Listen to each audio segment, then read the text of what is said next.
वो काम करता है, अपने बॉडी में ऑटोफेगी सिस्टम एक्टिव करता है। अब ऑटोफेगी क्या है? ऑटोफेगी इंग्लिश वर्ड है, उसका हिंदी में होता है स्वयं पोषण की प्रक्रिया।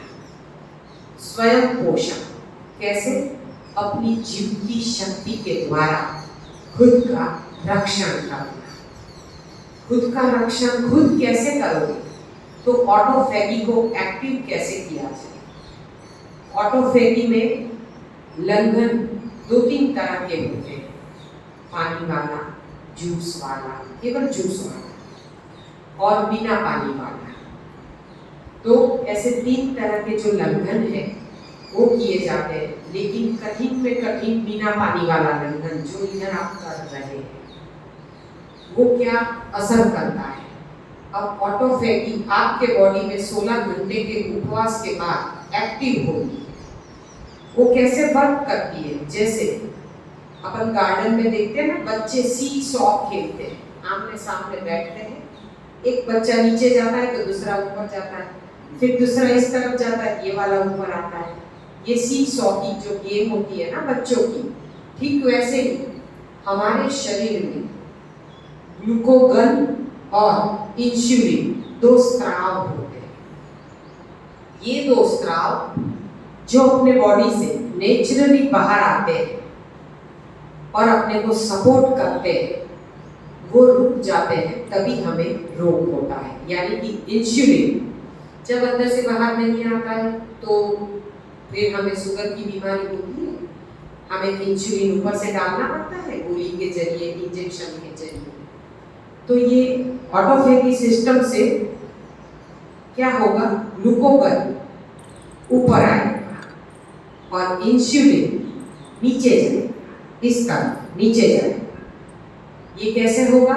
16 घंटे का इंटरमिटेंट फास्टिंग। शाम का भोजन हम जल्दी खाने को क्यों बोलते हैं? क्योंकि वो हजम हो जाए और आपका उपवास नींद में ही हो जाए 8-10 घंटे का, क्योंकि उपवास करना बहुत कठिन होता है। तो जब भी आप उपवास करते हो 16 घंटे का, शाम का भोजन जल्दी कर लो और सुबह में आप भले 10 बजे तक घंटे गिन लो, 6 बजे भोजन समाप्त। फिर भूख लगे तो फल वल खा सकते हैं, नहीं भूख लगे तो कोई बात नहीं, जल्दी सो जाओ।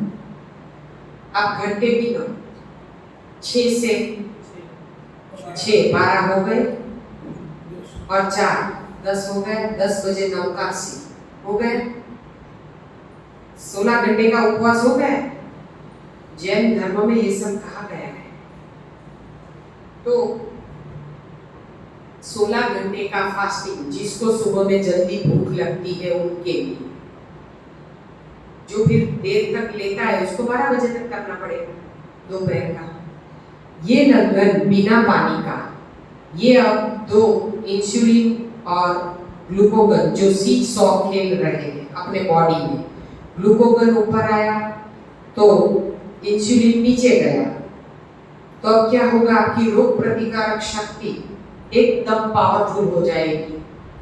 जो भी रोग है, जो भी एलर्जी है, जो भी तकलीफ है, सब कुछ मिट जाएगा ये सुबह के लंघन से। लंघनम परम औषधम अपने शास्त्र में जो कहा गया है ना, ये इसीलिए कहा गया है। तो सुबह में कुछ भी नहीं किया, अब उसका ग्लूकोगन ऊपर है और इंसुलिन नीचे। आप एक बार डालना शुरू करेंगे, यानी पानी डाला या मुंह में केवल इलायची भी डाल दी, देखना थोड़ी थोड़ी देर में कुछ ले लूं, क्योंकि इंसुलिन ऊपर आ गया। एक इलायची डालने से, पानी की एक बूंद डालने से इंसुलिन ऊपर और ग्लूकोगन नीचे, रोग प्रतिकारक शक्ति जब नीचे जाएगी, इंसुलिन ऊपर आएगा, फिर शरीर बार बार मांगेगा। ये जो बार बार मांगेगा ना, फिर आप देखना आप उस दिन उपवास नहीं कर पाओगे लंबा। 2 बजे तो दाल चावल खाने बैठ जाओगे, क्योंकि सुबह से शुरू कर दिया है। कुछ नहीं है तो सब्जी तो जरूर खा लोगे, लेकिन लंघन किया, ग्रीन जूस पिया, भूख लगती है? हमें तो नहीं लगती ग्रीन जूस के बाद। ग्रीन जूस में वो ताकत है जो आपकी भूख को कंट्रोल करता है, क्योंकि उसमें सारी हरी पत्तियां हैं। किसी ने हमें आज हॉल में पूछा भी था कि क्या ये ग्रीन जूस जरूरी है? ग्रीन जूस जरूरी है सबके लिए। हम आपको एग्जाम्पल दें, चौहान साहब, वो क्या होता था, सेमिनार में जाते थे तो ग्रीन जूस मिल जाता था। अब उनका घर पे रहने का काम होता था, तो वो घर पे जब जाते तो बोले अभी 3-4 दिन ये भाजियां लाना, बटोरना, सफाई करना और फिर बनाना, फिर जाना, तब सब सफाई करना कौन करे? तो ग्रीन जूस बोले नहीं बनाएंगे तो चलेगा, हम पत्तियां खा लेंगे, क्या फर्क पड़ता है। तो उन्होंने फिर पालक की पत्तियां कितनी खाएंगे, इतनी चटनी में डालेंगे, चटनी खा सकते हैं, लेकिन जूस की तरह जो ब्लड में जाता है वो तो सफाई नहीं हो पाएगी। तो फिर वो ग्रीन जूस नहीं बनाते थे।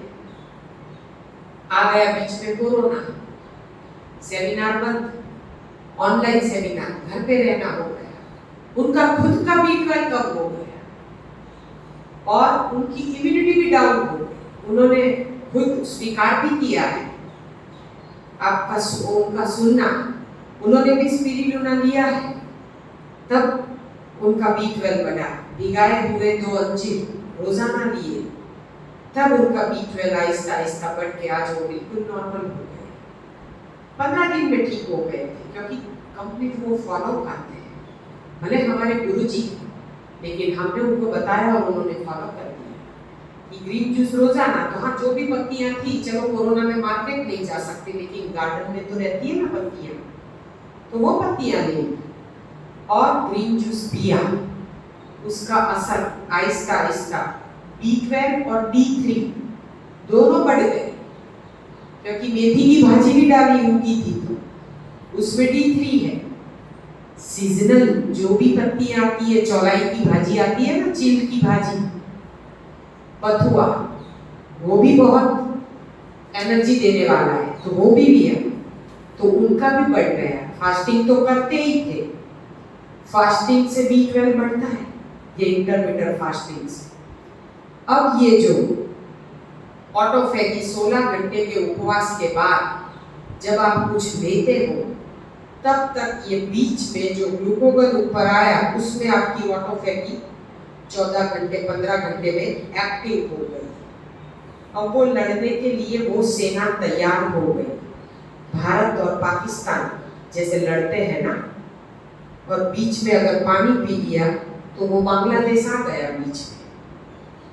आपकी लड़ाई है आपकी जीव की शक्ति और आपका रोग। आपकी जीव की शक्ति लड़ रही है आपके रोग के सामने जब आप उपवास कर रहे हैं, लेकिन बीच में पानी डाल दिया, चलो ना थोड़ा सा पानी पी लेते हैं, तो ये भारत पाकिस्तान के बीच बांग्लादेश। अब आपकी जो सेना है ना, वो भटक जाएगी, कौन पाकिस्तानी कौन बांग्लादेश, सब जगह चली जाएगी और युद्ध हार जाएंगे, क्योंकि पता नहीं है कौन कौन खुद अपनों को ही मार डालेंगे, पता ही नहीं चलेगा। ठीक वैसे ही आप अपने आप को मार रहे हो डाल के, क्योंकि ऑटोफैगी को आप बंद कर रहे हो मुंह में कुछ डाल के। इसीलिए सुबह का लंघन बहुत जरूरी है। तो जब ये ऑटोफैगी एक्टिव होती है तो वो आपके रोग के सामने लड़ेगी और आपके रोग को मिटा देगी।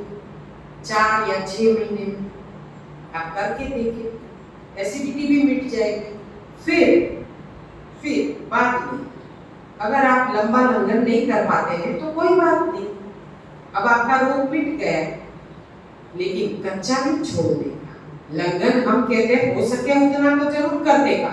ये सुबह में उठ के 7 बजे मत बैठ जाना जूस पीने, हाँ कम से कम 9-10 बजे 9 या 10 बजे तक का लंघन तो करना जरूरी है, क्योंकि ये जीवन पर्यंत करना है, हमें जब तक स्वस्थ रहना है। क्योंकि देखो विंटर में ज्यादा भूख लग जाती है, अगर हम 3-4 बजे रात को उठते हैं साधना के लिए, तो फिर हमें 9-10 बजे भूख लग जाएगी, तो 10 बजे आप जूस ले सकते हैं, ऐसा नहीं है। कभी जूस नहीं बनाया तो नींबू पानी पी लीजिए, कोई दिक्कत नहीं। देखो लेडीज को कभी कभार मेहमानों का, घर वालों का, सबका करना होता है, तो वक्त नहीं रहता है, तो कोई बात नहीं, नींबू पानी बना के रेडी रखो। चिया सीड सुबह उठ के भिगा दो 1 चम्मच, उसी में आप नींबू निचोड़ के काला नमक या शहद और सौंठ डाल के 1 गिलास आप अच्छे से ले लो, फिर देखना क्या होता है। आप अच्छे से, आपकी एनर्जी वापस आ जाएगी। नींबू पानी और चिया सीड। हाँ, चिया सीड आपको भिगा देंगे सुबह उठ के या रात को कांच के गिलास में। नहीं, ब्लेंडर में नहीं करते हैं, वो तो ऐसे ही भिग जाते हैं तकमलिया की तरह। हाँ, वो सब्जा की तरह भिग जाते हैं। वो टेस्टलेस है, चिया सीड से हर रोग जाते हैं। वो डायबिटीज में भी बहुत फायदा करता है। प्रोटीन उसमें ज्यादा है। और क्या है, हमें अगर सुबह में प्रोटीन मिल जाता है ना, तो हमारा पूरा दिन एनर्जेटिक जाता है। ये सियाचिन में आर्मी के जवान हैं, उसको दिया जाता है आज के दिन में। हाँ, चिया सीड आर्मी 1 चम्मच रात को भिगा दो तो ज्यादा अच्छा है। कांच के गिलास में पौना गिलास पानी में उसको भिगा के फिर चम्मच से हिला देना, ताकि गठान ना रह जाए। हिला के फिर उसके ऊपर ढक के आप छोड़ दीजिए, सुबह तक अच्छे से फूल जाएंगे। वैसे भिगाने के लिए सब्जा भी होते हैं, लेकिन चिया सीड अलग है। चिया सीड से बहुत ताकत मिलेगी हमें। अब क्या है, जब 35 या 40 साल के हम हो जाए ना, उसके बाद ये जो पल्सिस यानी कि कठोर पचने बहुत कठोर है। एक दिन थोड़े से मूंग खाए और आपके पैरों में पेन हुआ, वो क्या है, कठोर था, क्योंकि अगले दिन मूंग खाए थे, हमने छोड़ दिए, क्योंकि उससे वायु होता है। कठोर से छोड़ देते हैं। तो कठोर से मेरी आवाज आ रही है?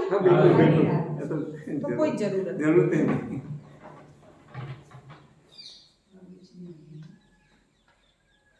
हमें सीरियल पेन हो रहा है।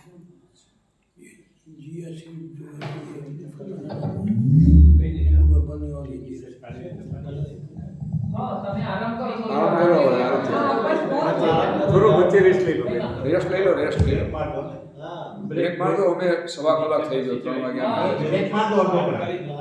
પછી હશે તો સાંજે લઈશું 6:30 વાગે 7 વાગે પછી તમે પેલા આરામ કરો। अनुभव सत्र स्टार्ट करें हाँ 7 वागे जब अनुभव सत्र अभी या कल? हाँ हाँ, तो चिल्ला दिवस है नहीं, कल सुबह में तो लेंगे अनुभव सत्र। पर कल सुबह में निकलने वाले हैं ना ये लोग सब सुबह में निकलेंगे। हाँ, तो आप लोगों का ले लेते हैं पहले, है ना। अनुभव सत्र शुरू कर दो आप, ठीक है।